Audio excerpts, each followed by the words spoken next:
Hello दोस्तों, स्वागत है आपके अपने YouTube channel SS online coaching centre में। दोस्तों, आज के इस वीडियो में हम आपको ये बताएंगे कि आपको केमिस्ट्री पढ़ना कैसे है, यानी रसायन विज्ञान पढ़ना कैसे है और रसायन विज्ञान होता क्या है वास्तव में, इसकी उत्पत्ति कहाँ से हुई और हमें किस तरह से रसायन विज्ञान को पढ़ना है, सारा कुछ बताऊंगा। क्योंकि ये जो क्लास होगी आपके कंपटीशन से लेकर, आप अगर 9th में हो या 10th में हो या आप 12th में हो, आप किसी भी एग्ज़ाम की, अदरवाइज ऑल वनडे एग्ज़ाम से लेकर आप किसी भी कंपटीशन की तैयारी कर रहे हैं तो ये क्लासेस आपके लिए काफ़ी इंपॉर्टेंट होगी। और दोस्तों, पेशेंस रख के प्लीज़ इस वीडियो को देखना एंड तक, क्योंकि ये वीडियो आपके लिए काफ़ी इंपॉर्टेंट है। और चलिए हम बेसिकली स्टार्ट करते हैं। हम रसायन विज्ञान को स्टार्ट करने से पहले दोस्तों हम स्टार्ट करेंगे साइंस। साइंस का मतलब होता है विज्ञान। विज्ञान जिसको इंग्लिश में मेरे दोस्तों क्या कहा जाता है? साइंस। अब मेरे प्यारे दोस्तों, एक चीज़ आप लोग समझना, साइंस क्या है, विज्ञान क्या है। तो बहुत सारे लोगों ने डिफिनेशन बताया है, बुक्स में देखा होगा कि किसी भी सुव्यवस्थित एवं सुसंगठित क्रमबद्ध ज्ञान को ही विज्ञान कहते हैं। तो देखो, साइंस की उत्पत्ति कहाँ से हुई? तो मेरे दोस्तों, साइंस की उत्पत्ति हुई साइंटिया से। कहाँ से? साइंटिया से। साइंस की उत्पत्ति साइंटिया से हुई। और साइंटिया कहाँ का शब्द है? ये लैटिन का शब्द है। कहाँ का? लैटिन का शब्द है। और साइंटिया का मतलब होता है टू नो। क्या मेरे दोस्तों? To know. टू नो का मतलब क्या होता है? जानना। टू नो या टू स्टडी। साइंटिया से उत्पन्न हुआ, यानी साइंस की उत्पत्ति कहाँ से हुई? साइंटिया। साइंटिया का मतलब to know. To know means अध्ययन करना, यानी किसी चीज़ के बारे में, जैसे हमने कहा ना, किसी भी सुव्यवस्थित एवं सुसंगठित क्रमबद्ध ज्ञान को ही, यानी किसी चीज़ के बारे में जो गहन अध्ययन करना, जानना, स्टडी करना, उसी को क्या कहा जाता है? साइंस कहा जाता है। क्या कहा जाता है? साइंस। अब हम बात करेंगे साइंस के ब्रांचेस के। तो मेरे दोस्तों, साइंस के 3 ब्रांच हैं। साइंस के कितने ब्रांच हैं? 3। साइंस के कितने ब्रांच हैं मेरे दोस्तों? 3 ब्रांच हैं। एक आपका क्या है मेरे दोस्तों? भौतिक विज्ञान। ये आपका हो गया भौतिक विज्ञान। ये आपका क्या हो गया दोस्तों? रसायन विज्ञान। और ये क्या हो गया?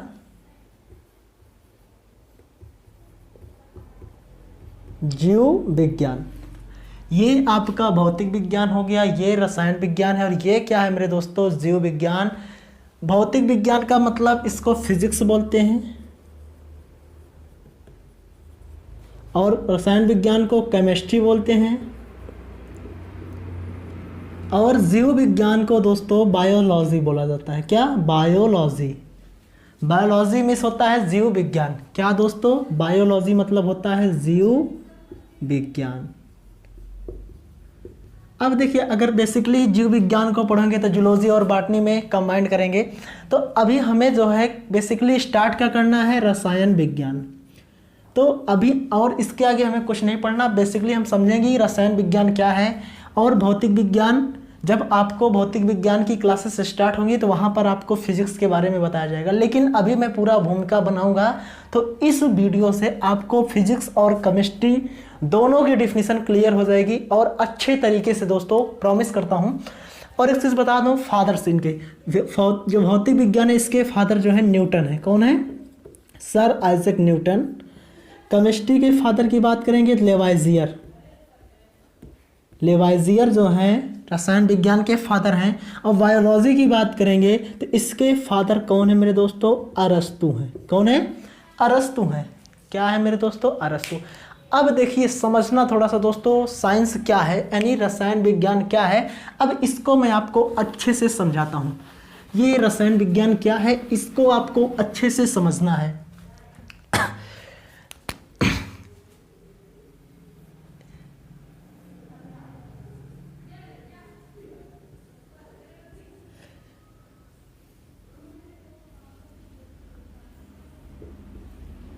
ये मेरे दोस्तों क्या है, ट्री है। क्या है, ट्री। ट्री का मतलब क्या होता है, पेड़। ट्री का मतलब पेड़। अब मान लो इस पेड़ में कोई फल है। क्या है, कोई फल है।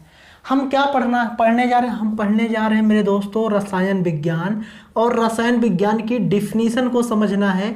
तो पहले नंबर तो मैं आपको डिफिनीशन बता दूं, रसायन विज्ञान क्या होता है। तो रसायन विज्ञान विज्ञान की वह शाखा है, ये जो रसायन विज्ञान है विज्ञान की वह शाखा है, विज्ञान की वह शाखा है जिसके अंतर्गत पदार्थ के गुण,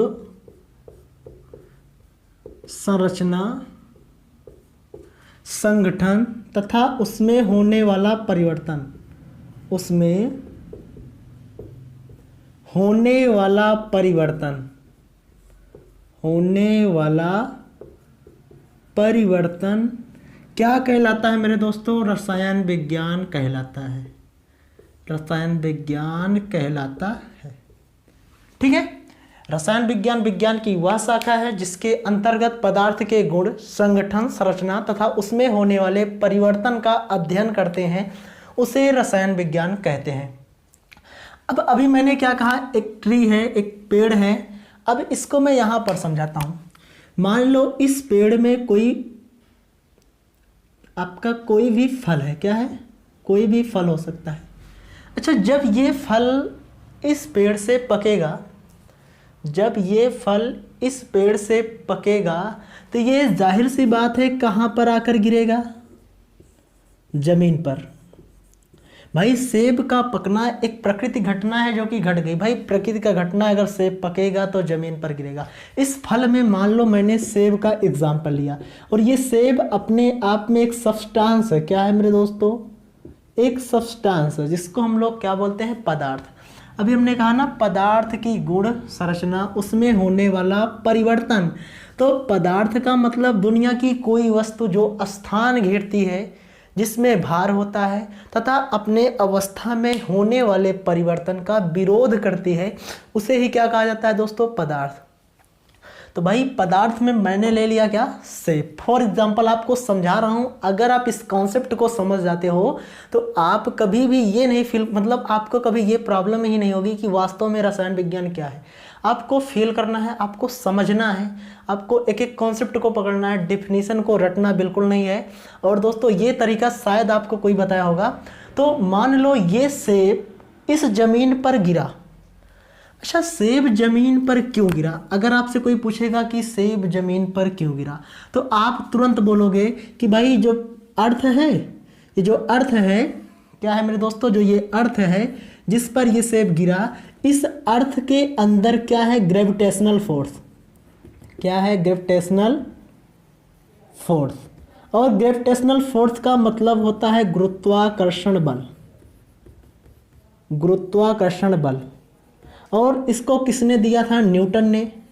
और न्यूटन ही जो है फिजिक्स के फादर हैं। तो यहाँ से एक चीज़ क्लियर हो गई कि अगर कोई घटना घटती है, अगर कोई घटना मेरे दोस्तों घटती है, तो वो किसके अंतर्गत घटती है, फिजिक्स के अंतर्गत। किसके अंतर्गत, फिजिक्स के अंतर्गत। और कोई घटना जब घट गई तो वो घटना क्यों घटी, इसकी जानकारी करने के लिए हम लोग कहाँ पर जानते हैं, रसायन विज्ञान के पास जाते हैं। फॉर एक एग्जांपल लेते हैं। मान लो आप अंधेरे कमरे में हो, अचानक से कोई चीज़ आपको स्पर्श करके निकलती है। स्पर्श करके निकलने का मतलब आपको टच करके निकल गई। तुरंत आपका जो माइंड होगा कहाँ पर जाएगा, कहीं सांप तो नहीं था, कहीं सांप तो नहीं था। अगर सांप होगा तो आपको डस सकता है, डसने से आपकी मृत्यु हो सकती है। बाई चांस ऐसा किसी के साथ ना हो, लेकिन अगर सांप ने आपको डस लिया तो ये एक प्रकृति की घटना है जो घट गई, जो लिखा था वो हो गया। तो इसका मतलब कोई घटना घटती है तो मेरे दोस्तों वो किसके अंतर्गत घटती है, पृथ्वी फिजिक्स के अंतर्गत घटती है। लेकिन घटना क्यों घटती है, इसकी जानकारी को हम क्या करेंगे, इनकी जानकारी को लेने के लिए हम लोग किसके पास जाएंगे, केमिस्ट्री के पास जाएंगे, यानी रसायन विज्ञान के पास। अब समझो, अभी मैंने कहा था ना ये सेब है, ये सेब जो है जमीन पर गिरा क्योंकि अर्थ के अंदर क्या था, ग्रेविटेशनल फोर्स, गुरुत्वाकर्षण बल। जिससे क्या हुआ, सेब जमीन पर आकर्षित हुआ, सेब जमीन पर आकर गिरा। लेकिन जमीन पर जो सेब गिरा, क्या ये सेब कैसा है, इसका आकार कैसा है, इसका स्वाद कैसा है, ये इसका टेस्ट कैसा है, ये स्वाद में खट्टा है कि मीठा है, जब तक इसका टेस्ट नहीं करेंगे दोस्तों तब तक हमें इसके बारे में कुछ भी नहीं पता होगा। तो देखो डिफिनीशन, रसायन विज्ञान विज्ञान की वह शाखा जिसके अंतर्गत पदार्थ के गुण, गुण का मतलब वो पदार्थ कैसा है, स्वाद में कैसा है, तीखा है, मीठा है। अगर वो बात करें सांप की, तो जिस सांप ने आपको काटा उस सांप के अंदर वास्तव में जहर था कि नहीं था, अगर जहर था तो उसकी स्टडी, उसकी प्रॉपर्टी, उसका संरचना का मतलब भाई कठोर था, पत्थर भी हो सकता है, लचीला होगा, हो सकता है सांप हो सकता है सामान्य कीड़ा भी हो सकता है। सामान्य कीड़ा होगा तो कोई बात ही नहीं है। लेकिन परिवर्तन का मतलब क्या होता है, परिवर्तन का मतलब मेरे दोस्तों होता है कि क्या ये सेब भविष्य में आम में परिवर्तित हो सकता है कि नहीं, ये सेब क्या कभी आम में बदल सकता है कि नहीं। तो देखिए दोस्तों, केमिस्ट्री में सेब भी आम में बदलेगा। जैसे फॉर एग्जांपल अगर एक क्वेश्चन पूछा जाए आपसे कि पहले मुर्गी आई कि अंडा, तो दोस्तों आज इस कंफ्यूजन को मैं दूर कर दूंगा, क्योंकि न पहले मुर्गी आई न पहले अंडा। ये जो मुर्गी अंडे की बात हुई, ये मुर्गी की जो उत्पत्ति हुई थी ये क्रॉस प्रोडक्ट से हुई थी।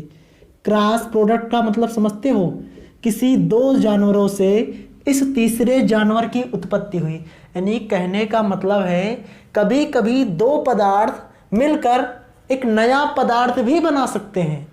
तो यही चीज कहा गया कि उसमें होने वाला परिवर्तन, जैसे फॉर एग्जाम्पल मेरे दोस्तों एक छोटा सा दूंगा कि हाइड्रोजन और ऑक्सीजन मिलकर क्या बनाते हैं मेरे दोस्तों, जल का निर्माण करते हैं। किसका निर्माण? जल का। अब ये जो जल है और ये हाइड्रोजन है और ये ऑक्सीजन है, इसको बारीकी से समझना है। हाइड्रोजन मेरे दोस्तों गैस है, ऑक्सीजन भी क्या है? गैस है। और H2O मान लो आपका लिक्विड है, इसको एक्वस भी बोलते हैं। कोई विलेन अगर जल में घुला जाता है तो एक्वस में जाता है, और इसी को लिक्विड, जिसको हम लोग द्रव बोलते हैं। अच्छा मान लो हाइड्रोजन जो है, ऑक्सीजन दो है, दोनों क्या होते हैं? वायु में ज्वलनशील। ज्वलनशील का मतलब समझते हो? ये जो है आग को जलाने का काम करते हैं। क्या मेरे दोस्तों? आग को जलाने का काम। हाइड्रोजन जो है आग में क्या होता है? ज्वलनशील। ऑक्सीजन नहीं होगा तो आग नहीं जलेगी। यानी ये दोनों आग में ज्वलनशील है, वायु में ज्वलनशील है, लेकिन इन दोनों से मिलकर जो नया तीसरा प्रोडक्ट बना, वो दोस्तों क्या है? वो वो आग को क्या करता है? बुझाता है। आग को बुझाता है। वो उसकी अवस्था में देखो, अवस्था का मतलब ये अभी गैस अवस्था में थे, यहाँ पर द्रव में हो गए। तो कहने का मतलब है कि रसायन विज्ञान विज्ञान की वह शाखा है जिसके अंतर्गत पदार्थों के गुण, संगठन, संरचना का मतलब भाई कोई पदार्थ है तो ठोस भी हो सकता है, पदार्थ द्रव भी हो सकता है, और पदार्थ गैस भी हो सकता है। मेरे दोस्तों पदार्थ ठोस द्रव गैस किसी भी अवस्था में हो सकता है। वैसे पदार्थ की 5 अवस्था होती है, चौथी अवस्था प्लाज्मा होती है और 5वीं अवस्था होती है बोथ-आइंस्टाइन कंडेंसेट।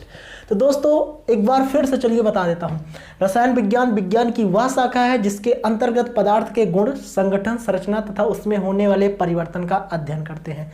फॉर एग्जाम्पल मैंने एक सेब लिया, एक पेड़ से एक सेब को गिराया जमीन पर। सेब जमीन पर क्यों गिरा? क्योंकि पृथ्वी के अंदर ग्रेविटेशनल फोर्स है, नहीं तो सेब ऊपर उठ जाता। लेकिन जो ये सेब जमीन पर गिरा, इसका आकार कैसा था? गोल था, मटोल था, टेढ़ा मेढ़ा।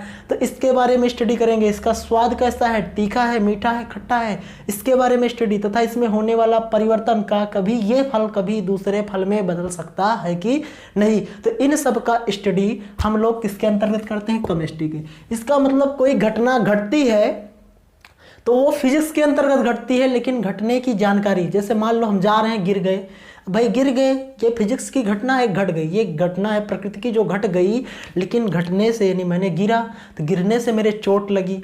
अब चोट लगेगी तो ब्लड निकलेगा तो उसको जाकर मरहम पट्टी करवाना पड़ेगा कि नहीं। तो जिस डॉक्टर के पास जाकर दवा कराएंगे तो वो डॉक्टर क्या करेगा? कुछ केमिकल डालेगा जिससे ब्लड बंद हो जाएगा, कुछ आपको मेडिसिन देगा। तो ये सब रासायनिक औषधियाँ हैं दोस्तों। तो इसका मतलब है कि कोई घटना घटी तो फिजिक्स के अंतर्गत घटी, घटना क्यों घटी ये किसके अंतर्गत घटती है, घटना क्यों घटी इसकी जानकारी हम लोग केमिस्ट्री के अंतर्गत जाते हैं। तो आई होप कि दोस्तों आपको रसायन विज्ञान अच्छे से समझ आ गया होगा।